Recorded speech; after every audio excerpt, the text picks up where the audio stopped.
দেখছেন নি আমরা মিনির পাওয়াটা কি তৈরি ওই একবার কাঁটিছে তো ভালো হয়ে গেছে কেমন জিন্নি। তো আমি যখন বাইর থেকে এটা কিন্তু বাইরতে কোনো দিকে যায় না।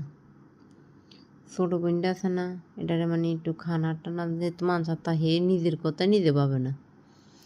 তো আমি যতক্ষণ বাড়িতে গিয়ে এতক্ষণ কিন্তু বাড়িতে কোনো না জানো, যদি আমি বাড়িতে না থাকি আমি তো কাজে থাকি আর আমি তো বাড়িতে থাকতে পারি না। তো মনে করেন এটা বাইরে যাই ঘুরে গেলে কিন্তু এটা কারো কিছু খায় না, আমরা শুধু মাছ দিয়ে বাদ 2-3টা খাইব, খানাও বেশি খাইত না। তো কোন জানুয়ারি গিয়ে এটারে কাঁট দিছি, কাঁট দেখছি এটা সেদিনকে হাঁকছিলাম আমি, এটা ইয়ে করে দিছি, এটা কমে গেছে। কালকাল আসলে কটা হলদি গুঁড়ি লাগাই দিই, দেখছি কীভাবে ইয়ে করছে। আর মানুষ হলে এভাবে কত কষ্ট পাইল, এটা একটা ফানি আলাদা ওটা সুস্থ করে দেয়। ও আমার খুব শখের একটা বিড়াল, খুব শখের আমার, মানে বিড়াল আমার খুব শখের জিনিস। আমার আর কিছুই মানে ইয়ে লাগে না, শুধু বিড়াল থাকলে আমার আর কিছু লাগে না।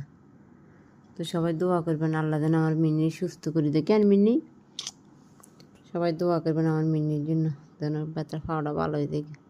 মানুষ হলে কত কষ্ট হয় লোক।